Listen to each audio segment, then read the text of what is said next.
अब हम फिजिक्स का अध्याय 2 स्टार्ट कर रहे हैं। तो इसमें हमने लेक्चर 1 और लेक्चर 2 करवा दिया है। हम लेक्चर 3 देखते हैं। इसमें हम देखते हैं सबसे पहले परावैद्युत या परावैद्युत पदार्थ।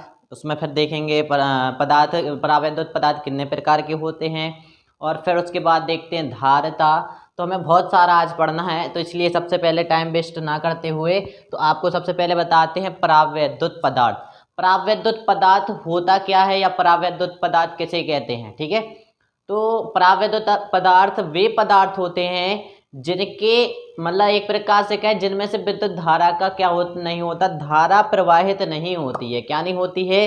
विद्युत धारा का प्रवाह नहीं होता है। ऐसे पदार्थों को परावैद्युत पदार्थ या आप कह सकते हैं कुचालक पदार्थ या आप विद्युत रोधी पदार्थ। विद्युत रोधी पदार्थों में क्या विद्युत धारा का प्रवाह होता है? कभी नहीं होता है। कुचालक पदार्थों में विद्युत धारा का प्रवाह या आवेश का प्रवाह कभी नहीं होता है। इसी प्रकार जो कुचालक पदार्थ होते हैं या विद्युत रोधी पदार्थ होते हैं उन्हें ही हम क्या कहते हैं? परावैद्युत पदार्थ, ठीक है ना। तो किसी मतलब एक प्रकार से ऐसे पदार्थ जिनमें भी विद्युत धारा का प्रवाह या आवेश का प्रवाह नहीं होता है, ऐसे पदार्थों को क्या कहते हैं? परावैद्युत पदार्थ कहते हैं, ठीक है।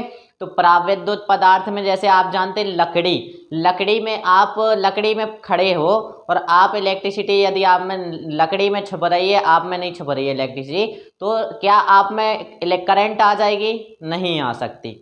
जैसे आप लकड़ी पर खड़े हैं या लकड़ी से किसी करंट के तार को छू रहे हैं, तो क्या लकड़ी से अपन में विद्युत धारा का प्रवाह हो रहा है? कभी नहीं होता है। क्यों नहीं होता है? क्योंकि लकड़ी एक क्या है? कुचालक पदार्थ। इसी प्रकार जैसे आप कांच की छड़ है, कांच की छड़ भी एक क्या है? एक अपने लिए कुचालक या पदार्थ या परावैद्युत पदार्थ है, ठीक है ना।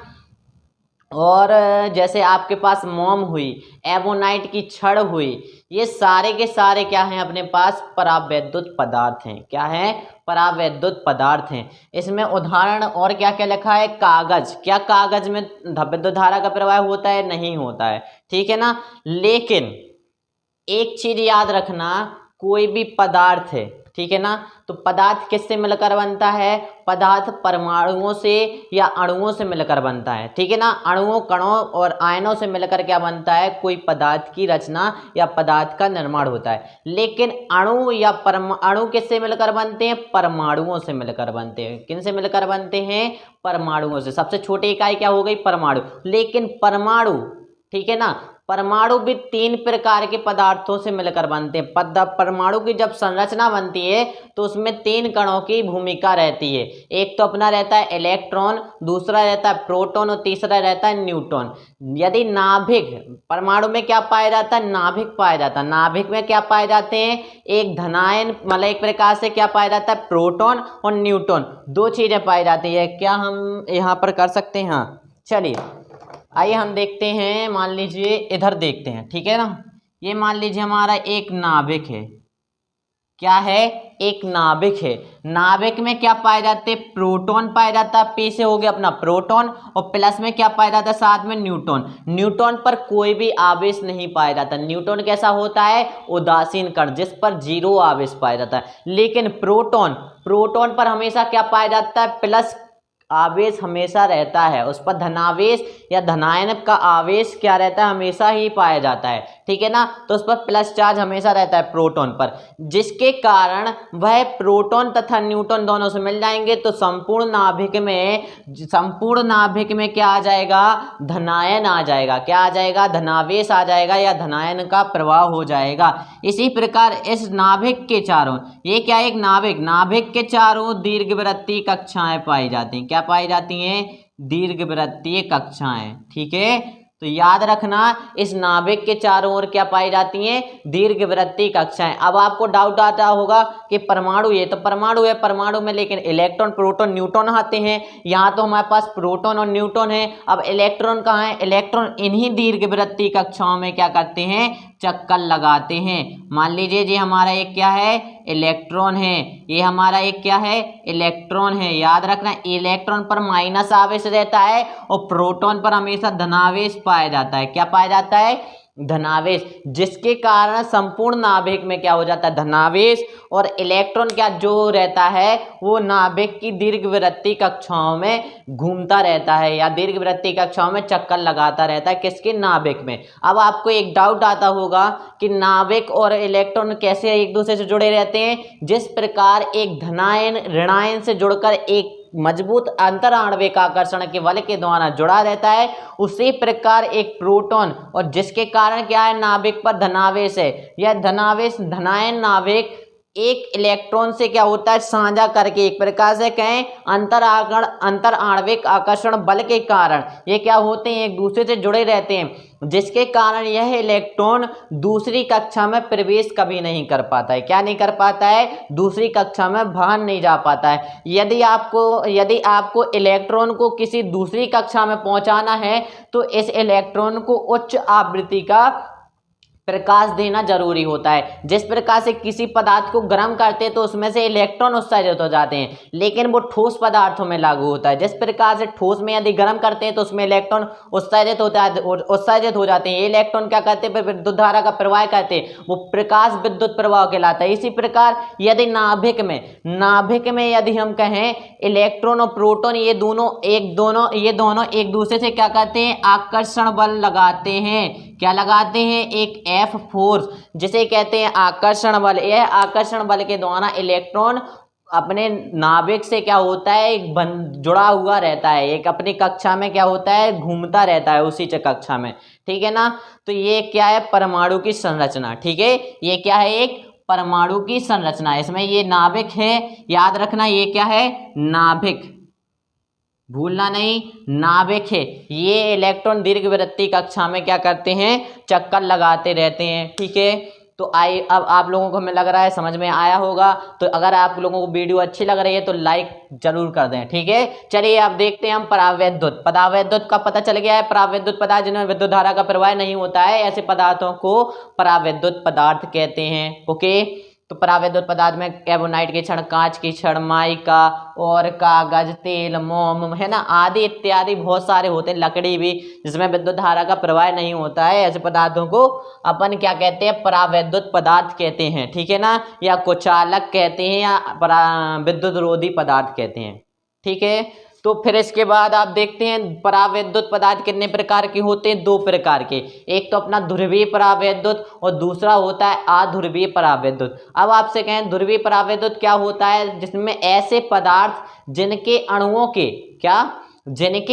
के ध्रुवीय परावैद्युत की है, ऐसे पदार्थ जिनके अणुओं के धनावेशों का केंद्र, ठीक है ना, तो धनावेशों का केंद्र H पर क्या पाया जाता है, धनावेश पाया जाता है। क्लोरीन पर क्या पाया जाता है, ऋणावेश पाया जाता है, जिसके द्वारा ये क्या बनाते हैं, HCl, हाइड्रोक्लोरिक अम्ल का निर्माण करते हैं। धनावेश तथा ऋणावेशों का केंद्र क्या नहीं होता है, कभी भी संपाती नहीं होता है। क्या नहीं होता है, संपाती नहीं होता है, याद रखना, संपाती नहीं होता है। ठीक है, केंद्र, इनके केंद्र, ठीक है, केंद्र क्या नहीं होते, दोनों के धनावेशों प्लस के और माइनस के, ठीक है, धनावेशों और ऋणावेशों का केंद्र क्या नहीं होता है, संपाती नहीं होता है। ऐसे पदार्थ को क्या कहते हैं, ध्रुवीय पदार्थ, मतलब ध्रुवीय परावैद्युत कहते हैं। क्या कहते हैं, ऐसे परावैद्युत को ध्रुवीय परावैद्युत कहते हैं। याद रखना, HCl, H2O, है ना, काफ़ी H2O और NH3, ये सारे के सारे क्या हैं, मतलब ध्रुवीय परावैद्युत हैं। क्या हैं, अपने ध्रुवीय परावैद्युत। अब आपसे कहें अध्रुवीय परावैद्युत, याद रखना, इनके अणु क्या नहीं होते हैं, वैद्युत द्विध्रुव की भांति कार्य करते हैं। जो ध्रुवीय परावैद्युत होते हैं वो अपने क्या करते हैं, एक प्रकार से वैद्युत द्विध्रुव की भांति कार्य करते हैं। अब आपसे कहें अध्रुवीय परावैद्युत क्या होते हैं। अध्रुवीय परावैद्युत ऐसे परावैद्युत जिनके अणुओं के धनावेशों का केंद्र तथा ऋणावेशों का केंद्र क्या होता है, संपाती होता है। अब कहाँ क्या होता है, इन धनावेशों का केंद्र तथा दूसरे धनावेश H और H का केंद्र जो रहेगा हमेशा कैसा रहेगा, संपाती होता है। ऐसे ऐसे कणों को क्या कहते हैं, मतलब ऐसे परावैद्युत को क्या कहते हैं, आध्रुवीय परावैद्युत कहते हैं, जिनके धनावेशों का केंद्र तथा ऋणावेशों का केंद्र क्या होता है, संपाती होता है। ऐसे परावैद्युत को अपन क्या कहते हैं, आध्रुवीय परावैद्युत कहते हैं। यहाँ पर दो धनावेश दिए, दोनों धनावेशों का केंद्र कैसा है, संपाती है। यहाँ पर H और H के केंद्र क्या है, संपाती होते हैं। ऐसे कणों को क्या कहते हैं, मतलब अपने क्या कहते हैं, आध्रुवीय परावैद्युत कहते हैं। ठीक है, इनमें लेकिन वैद्युत द्विध्रुव आघूर्ण जो होता है वो हमेशा शून्य होता है। आध्रुवीय परावैद्युत का जो द्विध्रुव आघूर्ण रहता है वो हमेशा शून्य होता है। देखिए इनके परमाणुओं का इनके अणु, प्रत्येक अणु का क्या होता है, द्विध्रुव आघूर्ण क्या होता है, शून्य होता है। मतलब P अपना क्या रहेगा, हमेशा शून्य होता है। अणु के इनके उदाहरण क्या हो जाएंगे, H2, CO2, O2, N2, आप F2 कुछ भी ले सकते हैं। ठीक है, आपका मन, आपको ऋणावेश लेना है। यहाँ पर N2 क्या है, इस बार ना तो कोई धनावेश पाया जाता है ना ही ऋणावेश, लेकिन 3+3 मतलब संयोजकता क्या करता है, प्रदर्शित करता है। ठीक है, तो याद रखो ये आपके क्या हो गए हैं, परावैद्युत हो गए हैं। ठीक है, अब हम देखते हैं आगे परावैद्युत का ध्रुवण। ठीक है ना, तो परावैद्युत का ध्रुवण या आप कहें परावैद्युत का ध्रुवण दो प्रकार का होता है। जैसे अपने आप जानते हैं परावैद्युत दो प्रकार के होते हैं, ध्रुवीय और अध्रुवीय परावैद्युत। इसी प्रकार परावैद्युत का ध्रुवण भी दोनों पदार्थों में होगा, अध्रुवीय तथा ध्रुवीय पदार्थों दोनों का ध्रुवण देखते हैं। तो सबसे पहले अपन देखते हैं ध्रुवीय परावैद्युत का ध्रुवण। तो एक प्रकार से ध्रुवीय परावैद्युत का ध्रुवण होता कैसा है या कैसे होएगा, एक प्रकार से दो, मतलब एक प्रकार से अपने पास दो क्षेत्र लगते हैं। एक तो बाह्य विद्युत क्षेत्र की उपस्थिति रहेगी, एक बाह्य विद्युत क्षेत्र की अनुपस्थिति रहेगी। मतलब वहाँ पर विद्युत क्षेत्र उपस्थिति ही नहीं होगा, वह अनुपस्थिति होगी। यहाँ पे बाह्य विद्युत क्षेत्र की उपस्थिति होगी, तब अपना अध्रुवीय परावैद्युत का क्या होता है, ध्रुवीय परावैद्युत का क्या हो सकता है, ध्रुवण हो सकता है। जिस प्रकार बाह्य विद्युत क्षेत्र की अनुपस्थिति में, अब सबसे पहले देखते हैं बाह्य विद्युत क्षेत्र की अनुपस्थिति में। ये बाह्य विद्युत क्षेत्र की क्या है, अनुपस्थिति। यहाँ पर विद्युत क्षेत्र काम ही नहीं कर रहा है, या एक प्रकार से कहें विद्युत क्षेत्र लग ही नहीं रहा है, तब इसमें जो अणु है परावैद्युत, बाह्य विद्युत क्षेत्र की अनुपस्थिति में ध्रुवीय परावैद्युत के अणु अनियमित रूप से क्या कहते हैं, ये अध्रुवीय परावैद्युत के जो अणु हैं ये अनियमित रूप से गति करते रहते हैं, जहाँ चाहे बिखरे रहते हैं। यहाँ पर देखो प्लस माइनस जैसा चार्ज डला है, ये एक द्विध्रुव जैसा चार्ज डला है परावैद्युत, ये भी परावैद्युत जैसा चार्ज डला है। तो इनके अणु ये परावैद्युत है, ये इसके अणु हैं। ठीक है, ये सारे के सारे क्या हैं, अणु हैं। ठीक है ना, तो ये अणु क्या होते हैं, अनियमित रूप से विद्युत मतलब बाह्य विद्युत क्षेत्र की अनुपस्थिति में बिखरे होते हैं। जब एक द्विध्रुव का धन सिरा क्या होता है, एक द्विध्रुव एक अणु का धन सिरा दूसरे द्विध्रुव के मतलब दूसरे अणु के या दूसरे द्विध्रुव अणु के दूसरे सिरे ऋण सिरे से क्या होता है, पास होता है। तो इस प्रकार का जो परिणामी विद्युत द्विध्रुव आघूर्ण होता है वो शून्य होता है। यहाँ पर देखिए मतलब एक अणु का धन सिरा तथा दूसरे अणु का ऋण सिरा, देखो एक दूसरे क्या है, पास पास जब होगा, क्या होगा, जब पास पास होगा तो जो द्विध्रुव आघूर्ण होगा वो हमेशा क्या होएगा, शून्य होगा। क्या होगा, द्विध्रुव आघूर्ण कहें तो P का मान क्या हो जाएगा, 0 हो जाएगा। ठीक है ना, और यदि हमारा बाह्य विद्युत क्षेत्र की उपस्थिति होगी, यहाँ पर तो विद्युत द्विध्रुव आघूर्ण क्या हो जाता है, शून्य हो जाता है बाह्य विद्युत क्षेत्र की अनुपस्थिति में। अब यदि विद्युत क्षेत्र की अनुपस्थिति आ जाए तो जो अणु रहेंगे, इनके अणु विद्युत द्विध्रुव रहेंगे, अणु द्विध्रुव, तो ये अणु द्विध्रुव क्या हो जाएंगे, जिनका बाह्य विद्युत क्षेत्र की उपस्थिति में जो एक अणु का धन सिरा दूसरे अणु के ऋण सिरे से क्या हो जाता है, संरेखित हो जाता है। मतलब एक प्रकार से क्या हो जाता है, वह जुड़ जाता है ना, बाह्य विद्युत क्षेत्र की अनुपस्थिति में। जैसे जैसे अपन विद्युत क्षेत्र की तीव्रता बढ़ाते जाएंगे, E का मान जैसे जैसे अपन बढ़ाएंगे तो और ज़्यादा वो संरेखित होते जाएंगे। जी अणु क्या हो जाएंगे, ज़्यादा मात्रा में संरेखित हो जाएंगे। तो एक क्या बना लेंगे, लाइनदार एक संरचना बना लेंगे। जी अणु क्या हो जाएगा, संरेखित हो गए, एक दूसरे के पास पास आ गए। ठीक है ना, तो सबसे पहले अपन पढ़ते हैं शुरू से। तो यहाँ देखिए, यहाँ पर बाह्य विद्युत क्षेत्र की अनुपस्थिति में द्विध्रुव परावैद्युत के अणु, ठीक है ना, अनियमित रूप से बिखरे होते हैं। जब एक द्विध्रुव का सिरा दूसरे द्विध्रुव के ऋण सिरे से क्या हो जाता है, पास होता है। तो इस प्रकार का पदार्थ इस प्रकार पदार्थ का परिणामी द्विध्रुव आघूर्ण क्या हो जाता है, शून्य हो जाता है। इसका परिणामी द्विध्रुव आघूर्ण क्या हो जाता है, इसका शून्य हो जाता है। ठीक है ना।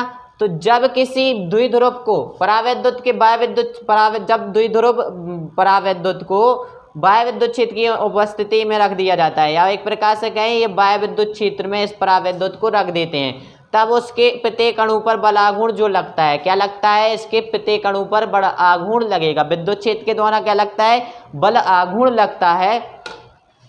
ठीक है ना, लगता है जो उसे क्या है, जो उसे वायुविद्युत क्षेत्र की दिशा में संरेखित कर देता है। जैसे जैसे द्विध्रुव विद्युत क्षेत्र की तीव्रता बढ़ती जाती है, जैसे क्या कर देगा, एक संरेखित कर देगा। एक दूसरे के अणु पास में आ गए, मतलब धन और ऋण क्या हो गए, पास में आ गए। धन ऋण क्या हो गए, पास में आ, धन ऋण पास में आ गए, तो एक दूसरे के किससे क्या हो गए, संरेखित हो गए। क्या हो गए हैं, एक दूसरे से संरेखित हो गए हैं। जैसे जैसे विद्युत क्षेत्र की तीव्रता बढ़ाते जाएंगे, जैसे जैसे विद्युत क्षेत्र की तीव्रता बढ़ती जाती है, अधिक से अधिक अणु द्विध्रुव वायुविद्युत क्षेत्र में, अणु द्विध्रुव है, ये क्या है, अणु द्विध्रुव वायुविद्युत क्षेत्र की दिशा में संरेखित हो जाते हैं। इसे परावैद्युत का ध्रुवण कहते हैं। यदि वे अणु दूर दूर रहेंगे वायुविद्युत क्षेत्र की वायुविद्युत क्षेत्र की अनुपस्थिति में, तो ये दूर दूर रहेंगे, तो इनका द्विध्रुव आघूर्ण शून्य हो जाता है। यदि इन पर बल आघूर्ण लगता है, यदि वायुविद्युत क्षेत्र की उपस्थिति में, तो उस पर बल आघूर्ण लगेगा, इसलिए ये कैसे हो जाते हैं, एक दूसरे से संरेखित हो जाते हैं। इसे क्या कहते हैं, परावैद्युत का ध्रुवण कहते हैं, मतलब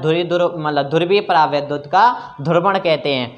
ठीक है ना। तो अब पढ़ते हैं हम अध्रुवीय परावैद्युत। तो अध्रुवीय परावैद्युत, जब परावैद्युत को वायुविद्युत क्षेत्र की उपस्थिति में रख दिया जाता है, हम क्या करते हैं, सबसे पहले वायुविद्युत क्षेत्र की, अपन को पता है कि उसमें क्या होना है कि अध्रुवीय विद्युत क्षेत्र में क्या होना है, अध्रुवीय द्विध्रुव को यदि अपन क्या परावैद्युत को अपन वायुविद्युत क्षेत्र की अनुपस्थिति में रख देते हैं, तो उनके अणु क्या हो जाते हैं, जहाँ चाहे बिखरे रहते हैं। मतलब एक प्रकार से कहें, अणु द्विध्रुव क्या रहते हैं, जहाँ चाहे संरेखित हो जाते हैं, मतलब अनुमेय रूप से जहाँ चाहे बिखरे रहते हैं। ठीक है ना। तो यदि हम वायुविद्युत क्षेत्र की अनुपस्थिति में रखते हैं, क्या करते हैं, अध्रुवीय विद्युत द्विध्रुव को वायुविद्युत क्षेत्र की अनुपस्थिति में, मतलब उपस्थिति में रखते हैं, तो धनावेशों का जो केंद्र होता है, ये धनावेशों का जो केंद्र है, ठीक है ना, वो विद्युत क्षेत्र की दिशा में, ये देखो धनावेश कहाँ है, विद्युत क्षेत्र कहाँ लग रहा है, इस दिशा में। क्या लग रहा है, विद्युत क्षेत्र इस दिशा में लग रहा है। और विद्युत क्षेत्र की विपरीत दिशा क्या है, ये मतलब ये क्या है, विद्युत क्षेत्र की विपरीत दिशा, और ये क्या है, विद्युत क्षेत्र की दिशा। ठीक है ना। तो धनावेश क्या है, विद्युत क्षेत्र की दिशा में, और ऋणावेश क्या है, विद्युत क्षेत्र की विपरीत दिशा में। ठीक है ना। तो विद्युत क्षेत्र की विपरीत दिशा में ऋणावेश देखो ये है, तो विद्युत क्षेत्र की विपरीत दिशा ये हो जाएगी, विद्युत क्षेत्र इस साइड लग रहा है, तो विद्युत क्षेत्र की विपरीत दिशा में होता है, तो ऐसे थोड़ा सा क्या हो जाता है, विस्थापित हो जाता है, जिससे प्रत्येक अणु कुछ द्विध्रुव आघूर्ण क्या हो जाता है, प्रेरित हो जाता है। इनके अणुओं में क्या हो जाता है, कुछ द्विध्रुव आघूर्ण प्रेरित हो जाता है। इसमें क्या हो जाता है, द्विध्रुव आघूर्ण शून्य हो जाता है, इसमें प्रेरित हो जाता है विद्युत द्विध्रुव आघूर्ण।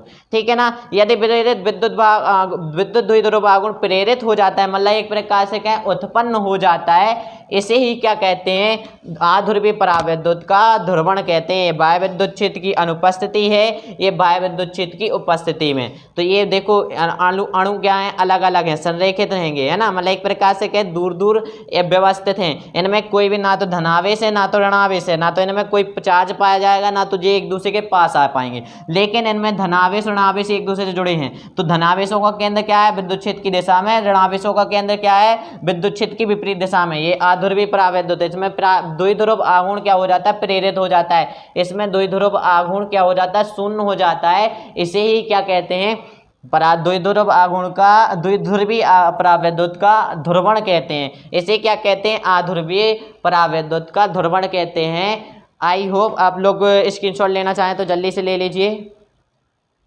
ओके। अब देखते हैं परावैद्युतांक, या परावैद्युतांक होता क्या है, किसे कहते हैं, या डाइलेक्ट्रिक कांस्टेंट किसे कहते हैं। तो किसी माध्यम की, याद रखना, किसी माध्यम की विद्युतशीलता तथा वायु या निर्वात की विद्युतशीलता के अनुपात को क्या कहते हैं, परावैद्युतांक। माध्यम की विद्युतशीलता तथा वायु या निर्वात की विद्युतशीलता के अनुपात को क्या कहते हैं, परावैद्युतांक कहते हैं। इसे के या एप्सिलॉन आर से प्रदर्शित करते हैं। कैसे प्रदर्शित करते हैं, के या एप्सिलॉन आर से प्रदर्शित करते हैं। तो माध्यम के परावैद्युतांक क्या हो जाएगा, के बराबर एप्सिलॉन। एप्सिलॉन क्या है, माध्यम की विद्युतशीलता, क्या है, माध्यम की विद्युतशीलता तथा एप्सिलॉन जीरो क्या है, निर्वात या वायु की विद्युतशीलता। इन माध्यम की विद्युतशीलता तथा निर्वात या वायु की विद्युतशीलता, निर्वात या वायु की विद्युतशीलता के अनुपात को क्या कहते हैं, मतलब परावैद्युतांक कहते हैं, या माध्यम की विद्युतशीलता के परावैद्युतांक कहते हैं।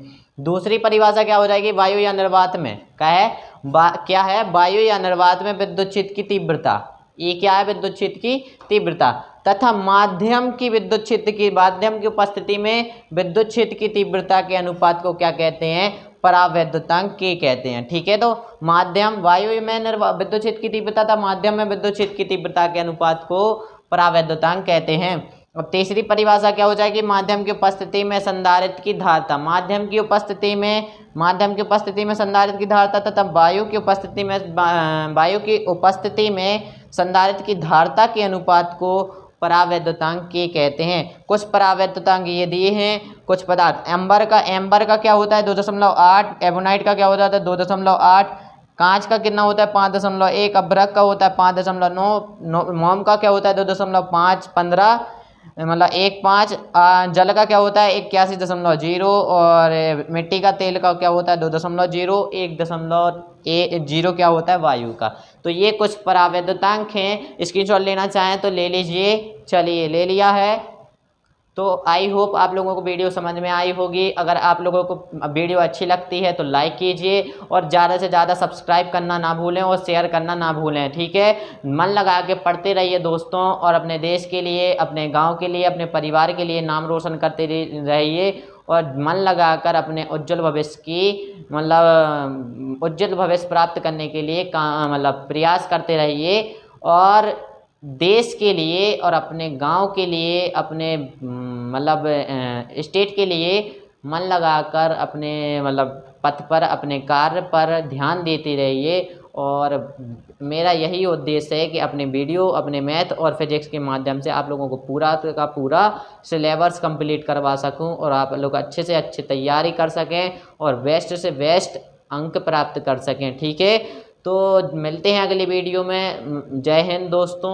और ये आज का आपका लेक्चर 3 हो चुका है, स्थिर वैद्युत क्षेत्र, क्या है, स्थिर वैद्युत विभव तथा धारिता का। ठीक है, ये अध्याय 2 पाठ है फिजिक्स का, MP बोर्ड का। ठीक है ना, तो मन लगा के पढ़ते रहिए। मिलते हैं अगली वीडियो में दोस्तों। जय हिंद, बाय बाय।